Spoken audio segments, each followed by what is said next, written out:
Welcome to Butch's Building Blocks. Come along with me as we take a twisted, ugly piece of black walnut and turn it into this beautiful tabletop.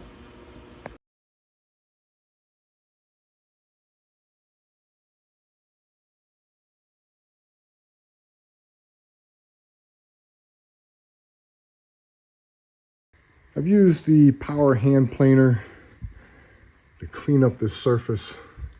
As you can see, we expose more of the nice, beautiful black walnut at the top. Power planers, be careful with them because they will dig deep. That one was set at 1/32 of an inch. Looking down, you can see where we've gotten rid of the crown throughout here. Okay, we still have a dip going on this side, but for now, that's good for here. We're gonna flip it over, do the same to the other side to see if we can't take a little bit off on the ends so that we can get rid of that curvature there. Here's my second side. We have a few issues that we have to deal with first. Right here, got this big chunk that's loose. I'm just going to take some chisels and cut this off, otherwise it's just gonna splinter and fragment. We have two big cracks running down it. And then you can see here where this top piece here comes up this way. You be careful with that. Other than that, it looks like a pretty darn good slab. We should see a lot of color come through here, color come up through there.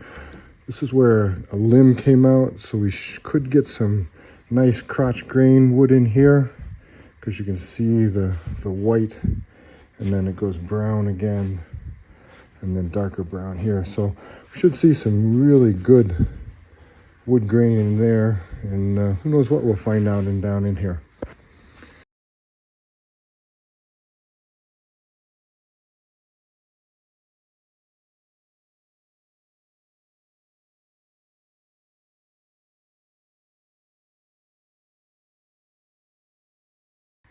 Here's our slab. We've exposed a lot of the wood. We've got some really pretty figure going on up in here, just like I guessed. We do have a rotted limb here. Gonna have to decide what I want to do with that. This power planing was by no means meant to level everything. Power planing was meant to give me a more stable surface when I go to use my router to actually get a nice level surface. Our black walnut slab is now within the jig that I built in order to level it. It's not a bad slab, but as you can see over here, this dimension is 2.5 inches. And then if we come over to this side here, from here to here is 2 3/4. But just looking at that slab, you can see that it does tip up in that direction. So I do have a lot more mass on this side. So when I start to carve this down level, I'm going to set my router head here and knock down just this high portion, and then slowly work my way backwards until my router head starts here and then comes across. That way I don't take off too much mass. I don't get my router jammed up. It just works easier if you take off the high part first and then work on the rest of it. This is my depth for my first cut. Going to just make one trial pass just to see what's really happening, and then to determine whether I need to make a shallower or a deeper cut for the second pass.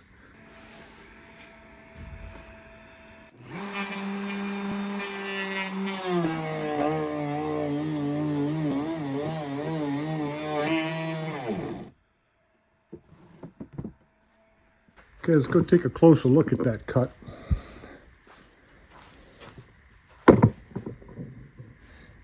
It's probably taking off close to an eighth of an inch there, which is not bad considering it's just a very short distance. All right, I'm going to go back and carve down this high spot, and then we'll see what it looks like from there.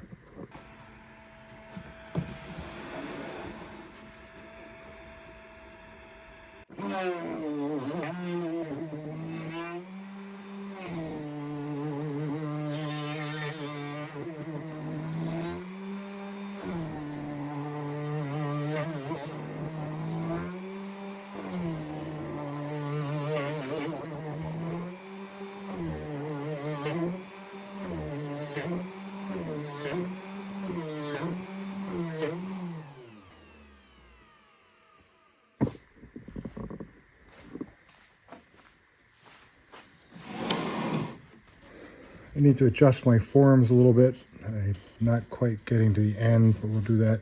But as you can see, the last cut was just making it into their little piece. All right, I'm going to readjust for a deeper cut, and then we'll continue working this high spot down.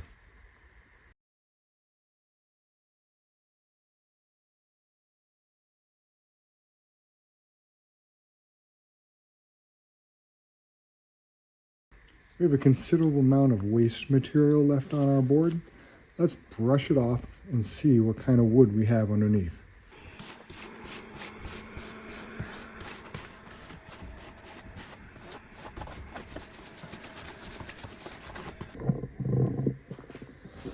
There's some very nice figuring going on here in the crotch wood. This was very difficult to route. It caused a lot of jumping and bumping, but you can see the wavy lines going through here. We're still low in the center, which is what it was to begin with, and I was not taking much off.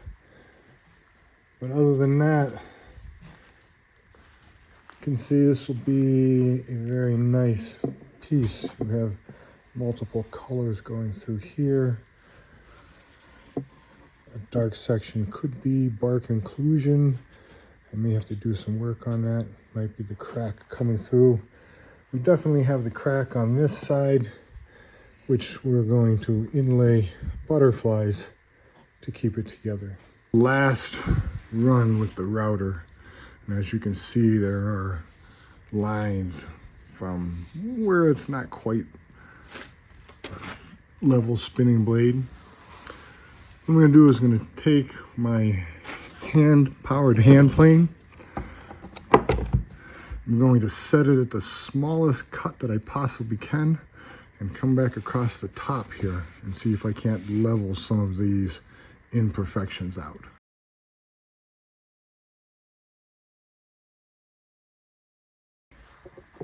After using my power planer, you can see that it looks much better. I do have some marks in here that I need to work out, and I think I'll get those when I sand it flat. A few little ones there. Other than that, looks pretty darn good. Here's the slab.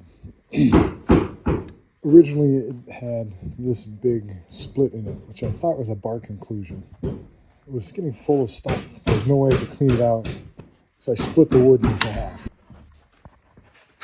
Looking at the edge, I no longer think that this is a bark inclusion. This appears more to be charcoalized, maybe a fire at one time, or even a lightning strike. I'm glad that I have split this. I need to clean this all up and get rid of all of this charcoalized mess before I can do anything else to it. I'm planning on making an epoxy river in the middle of this table. Good thing I decided to split it. Here's that burnt edge, and I do believe it was burnt by the way it was flaking off into nice black crystals. It's cleaned up. I'll definitely have to apply 3 or 4 coats of epoxy to the edge to seal it before I put it together with the other piece to make the river. There's just a few lines from the hand planer left that'll come out when I sand. This section, as you saw before, is now separate from here. So in order to make this a functional table, we're going to do two different things. We'll need to pour epoxy in this crevice here. I did the calculations, and it's going to take about 2 liters of slow cure epoxy in order to fill this. The other thing that we need to do is to be sure that we don't get any separation even after we've epoxied them together. And for that, I've made dovetails. I decided to go in a decreasing dimension, the smaller ones on the end going up to the larger size in the middle, and then decreasing on the way down. I also have 2 other ones for this crack. This should be enough dovetails and epoxy to be assured that my client will not have to worry about this table ever splitting apart. With my dovetails in place, I took my scribe knife and went all the way around the edge, cutting the tape and also cutting into the wood. When you remove the dovetail, all you have to do is peel out the cut tape and it leaves a perfect silhouette. This allows you to see the edge a little bit better when you're hogging it out with your router. Got my palm router set. I have a very small 3/16 inch bit in there, which I'm going to use on my first couple passes to outline the dovetail.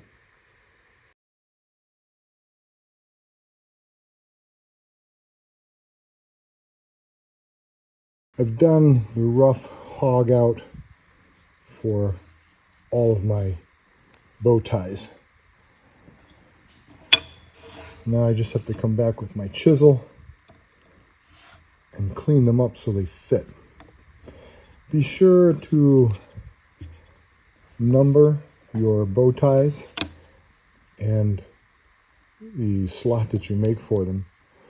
Remember, unless you buy them, your bow ties are probably not perfectly symmetrical, so you have to have some way of knowing what direction they go in. Number up for me matches number up, so I know that my bow tie fits that way. After a lot of work with a good chisel and a wooden mallet, I have gotten the bow tie holes right where they want to be. It fits in there snugly, but not too tight.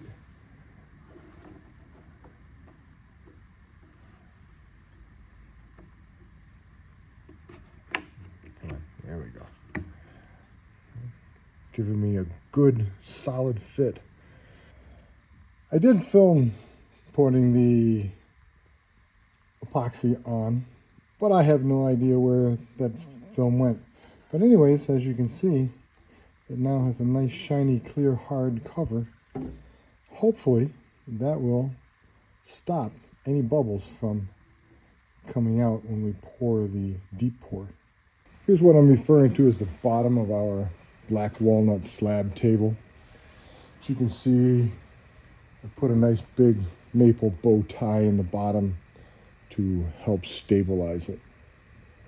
I'm at the point where I'm almost ready to pour my epoxy, and now I need to build some type of a containment system to keep the epoxy in the river. I've cut some OSB to length. I plan to run caulking around all 4 sides, and then I have side pieces which will go on to prevent it from leaking out the ends. With enough caulking and plastic underneath of this, I think that I'll be able to contain the epoxy. Our slab is ready for the final pour. We're going to be filling this void in with black and all of that. And then there is a shallow section down there that also needs to come in. Doing a rough calculation, I come out with 1,750 milliliters of epoxy that I need to pour in there. We'll just round that up to 2 liters and see what happens. I've used the Super Clear 2.0 deep pour 2 to 4 inches, and I've made almost 2 liters worth of solution. I'm not quite sure how much I'm going to really need. I don't know the exact volume of this since it's not a regular shape. Plus I have to account for some of the epoxy leaking down the edges, and then some may come underneath of the table too, even though it's clamped down. So my guess is I should be okay, but we'll have to wait and see. Okay, we're ready for the pour. As you can see, I've put a little caulk bead around the outside here to keep any of the black from flowing out. Well, let's see how much it takes on this first side.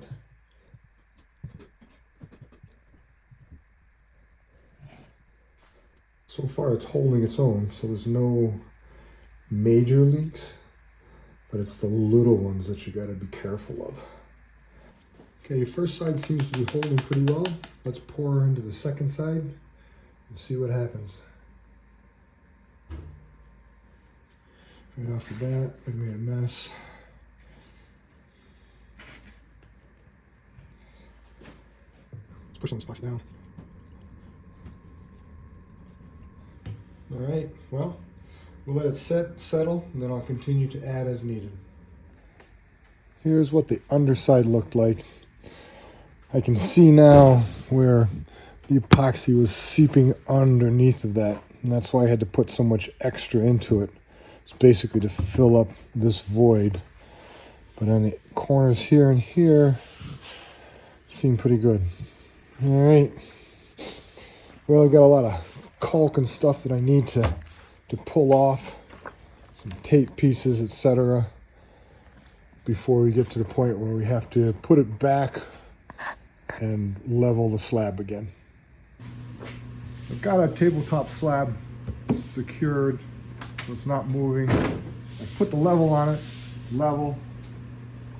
I set my router bit to just take off a little bit of the epoxy to start the leveling.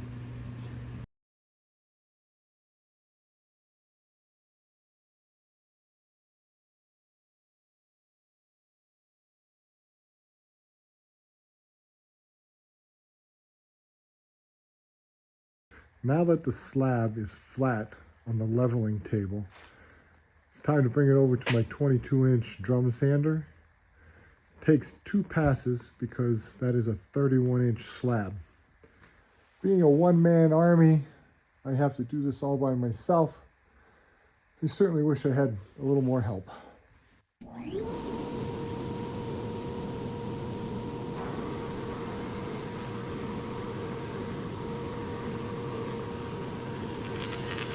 In front of us we have our slab table. This is the bottom side.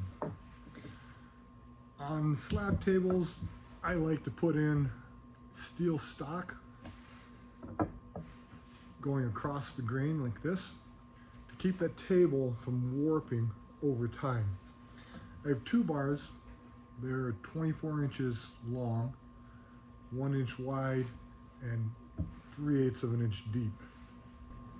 I took the stock, laid it on the table, and then with a pencil drew the outline of this so I knew exactly how wide and how long it was. I'm now ready to route this out. I have my plunge router with a 1/8 inch bit in it. This is my stop for the router so that I don't migrate too far out. and also keeps me nice and straight all the way across. And then going across, I put in stop blocks on both sides so I don't go too far in any direction. Everything's set, we're ready. It'll take multiple plunges to get all the way down to the set depth. You don't ever want to take it all the way down at one shot. You want to go down in small increments so you keep control of your router.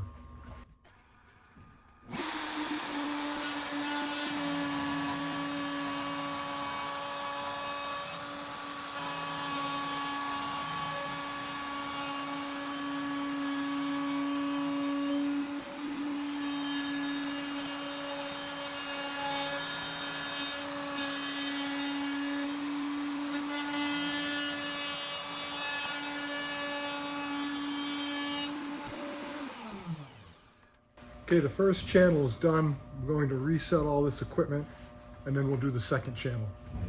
I've readjusted my guide rails on both sides. We're ready to cut the second groove.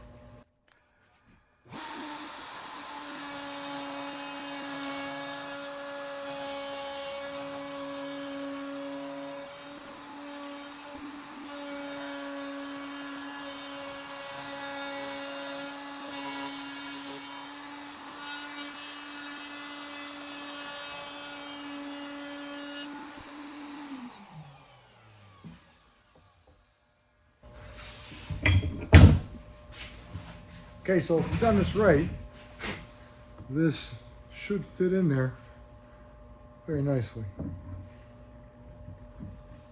Okay, there we go. Now, we don't want this to be proud of our wood itself, so I'm going to have to carve the middle section down so that this is flush with or slightly below this surface. Here's our groove, slightly recessed all the way across. Let's take our wrought iron piece,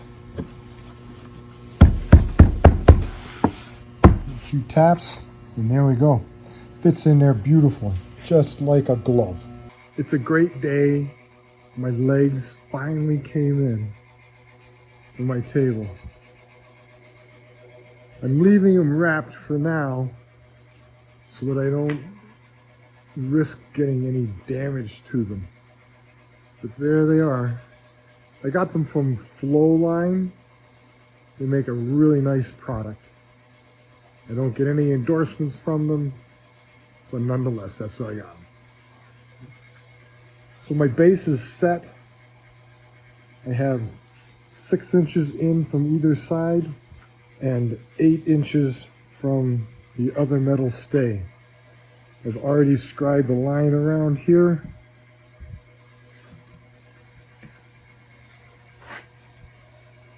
Now I need to set up my router to carve it to 1/8 inch depth so that this metal platform is flush with the bottom of the table.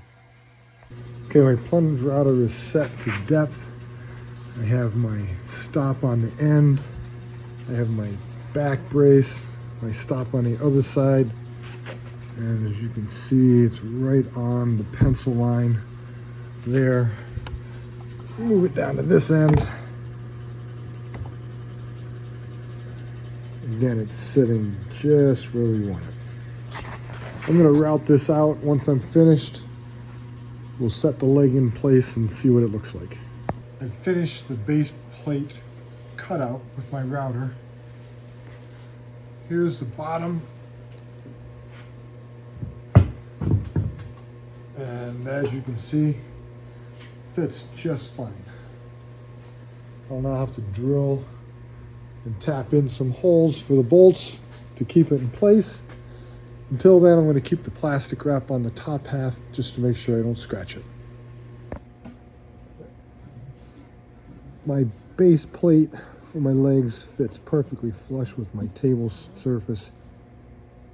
Now I'm going to drill a couple holes to hold it down. I'm going to use my centering drill just to help me keep it more in the middle than less.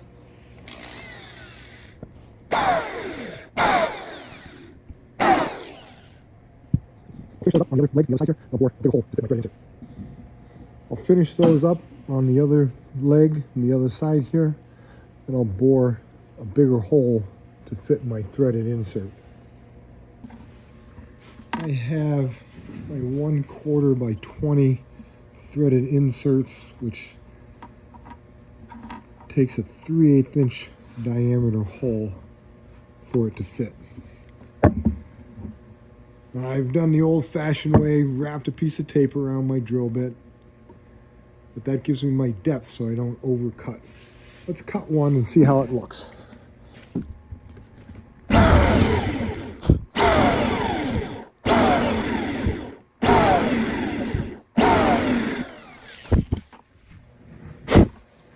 Took my time cutting it. Black walnut is, relatively speaking, a soft wood, and I didn't want to drill too far too fast.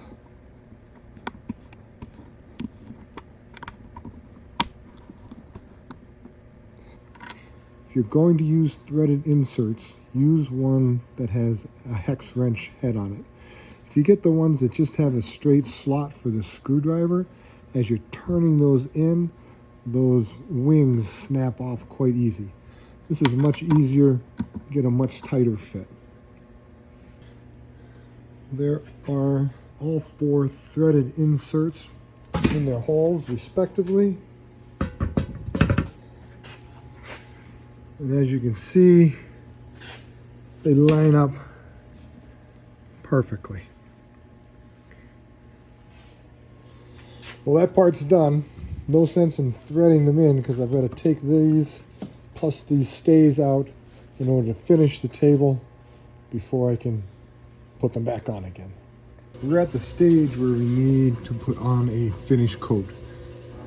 I like Rubio Monocoat Oil Plus 2C. It's got a nice hard finish, semi-waterproof, semi-scratch proof, and you can repair it very easily. Rubio has an accelerator and the main component. The Pure is basically color free, which will just enhance the black walnut color. This is my preferred method. It is a 3-to-1 ratio, so I can just drop 12 mils of this to 4 mils of that and mix them together.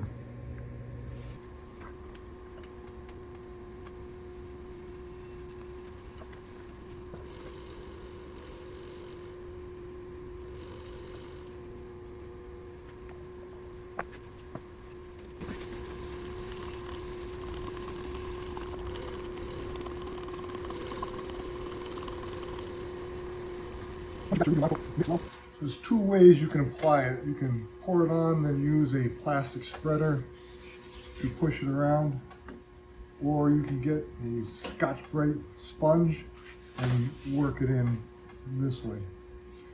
Rubio binds to the fiber of the wood, so I like to use this method. Kind of brings the fiber up and allows that Rubio monocoat to sit in a little bit better.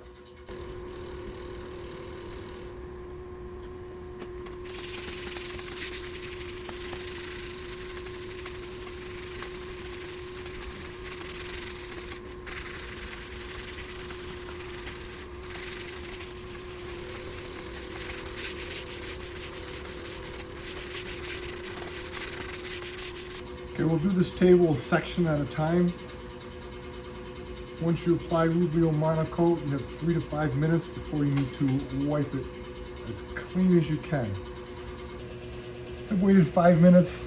I have a regular shop towel. Now we'll just wipe off all of the excess.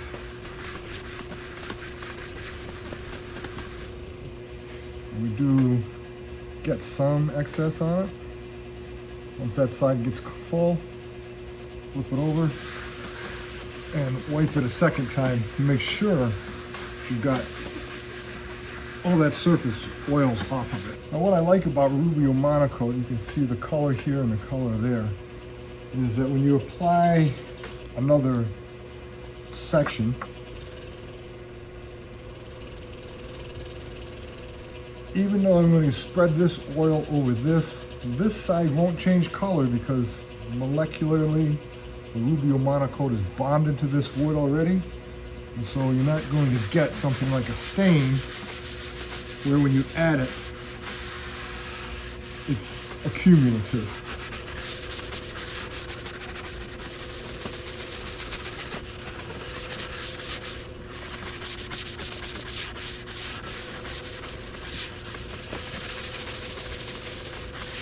So as you can see, around here was our border. There's no difference in color shading between the two. It's one of the nice things about Rubio monocoat. Okay, we waited our 5 minutes. You can see that there are some shiny spots left.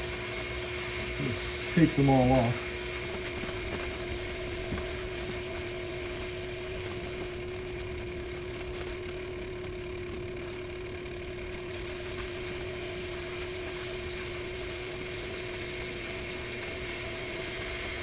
Now that that section's all cleaned up,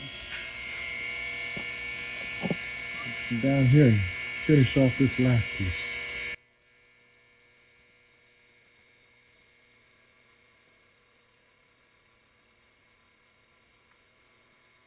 Even though you're never going to see this section here, you still need to cover it with the monocoat so that you don't get a different rate of moisture coming out of the wood. This needs to be sealed entirely, otherwise you're going to get twisting.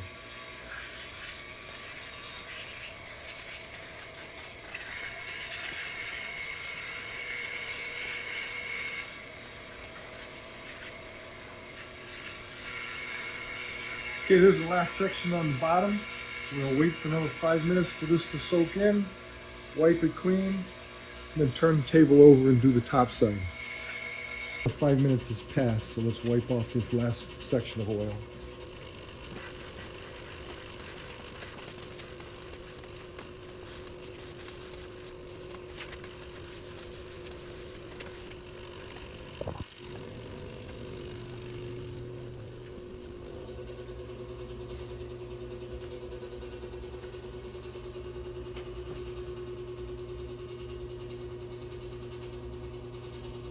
As you can see, it gives it a beautiful, nice satin luster. I wiped down my piece of wood to get rid of all the dust. And then I did a water pop on it to make sure that the Rubio monocoat has fibers to grab a hold of. And as you can see, there's places that are still wet, even after about 5 minutes worth of drying. These are areas in the grain. You can see the swirly pattern. So these areas, the pores are larger. So when I apply the Rubio monocoat, I expect it to soak in deeper here, which may cause me to have to put 2 coats on this side. A larger batch of Rubio monocoat because I don't have to work around the leg inserts on the bottom. Let's pour it on, spread it out, take a look at what we have.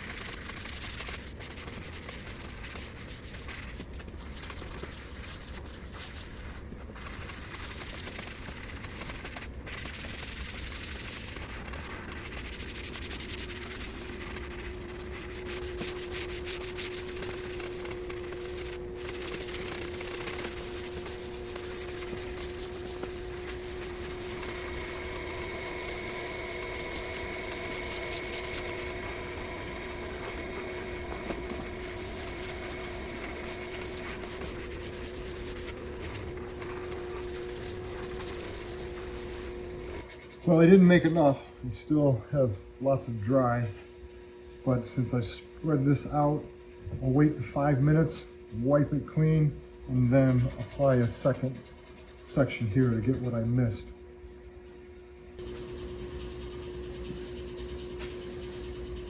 Mixed up another 16 mils of Rubio monocoat. Let's finish this off.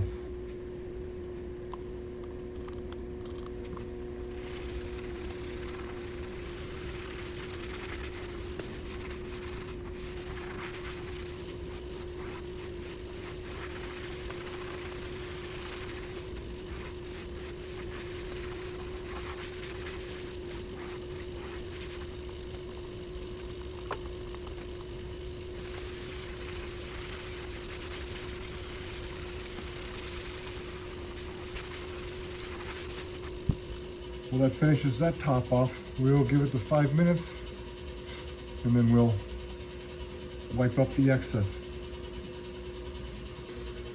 It's been 5 minutes now. You can still see some shine left from where we have a little too much on. Get another clean shop towel and let's wipe up the excess. Now that we've wiped up the excess, let's buff it a little bit and see what it looks like. Now, if you don't have a buffer, you can use a regular orbital sander. This is just a white sock. It sticks right on there. It'll do the job.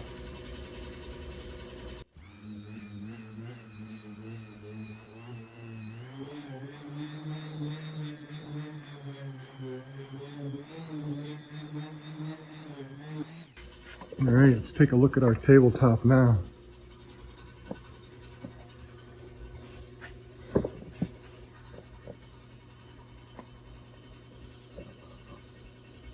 Brought out the really nice looking grain in the middle. You can see the crotch wood,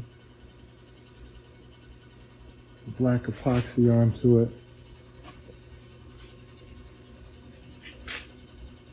Now we just need to give it 24 hours for it to completely harden. And then we'll come back and put the final top sheen coat on it. Our last step, we have to add the Rubio monocoat sheen. We have the accelerator and component A. It's the same ratio, 3 units of A to 1 unit of B. Mix, apply, and then wait for 15 minutes before we clean it off. I've mixed up a small amount of sheen. I don't know how it's going to spread. I'm sure I have to make another batch, but I'd rather start out with a little less than end up wasting it. Let's apply this and see what it looks like.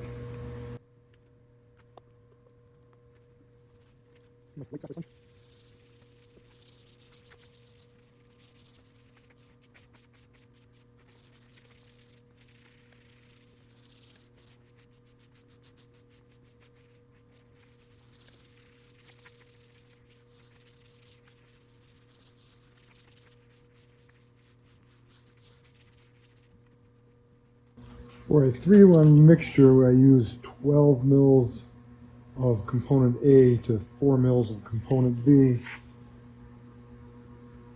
I was able to spread it out 27 inches by 24.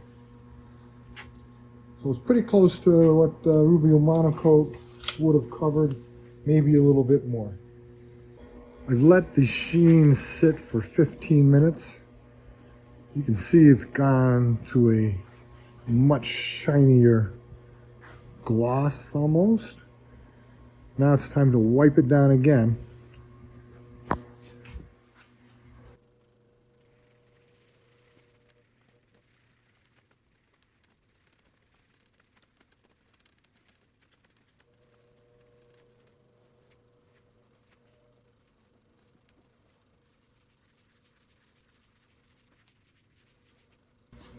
Okay, there's a second spreading of the coat. Application instructions now say to wait 5 minutes and then wipe it all off.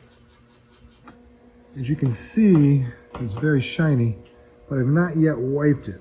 I don't know if you can tell, but you can see that there's still excess sheen left on the table. It needs to come off.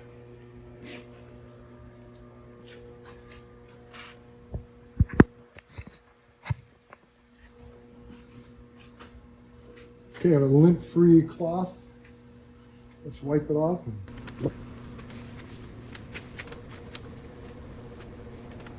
It's kind of sticky, not like the oil monocoat, which comes off very easy.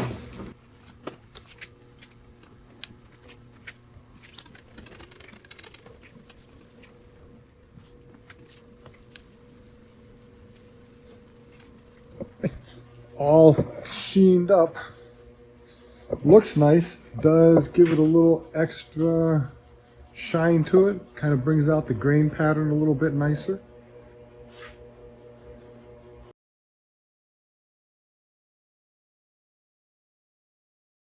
Here are our flow line legs firmly attached to our table.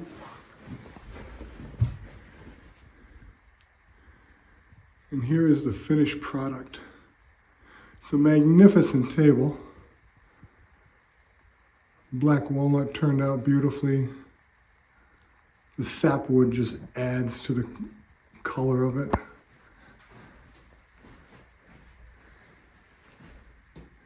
The crotch grain up here is just something to behold. It's beautiful wood.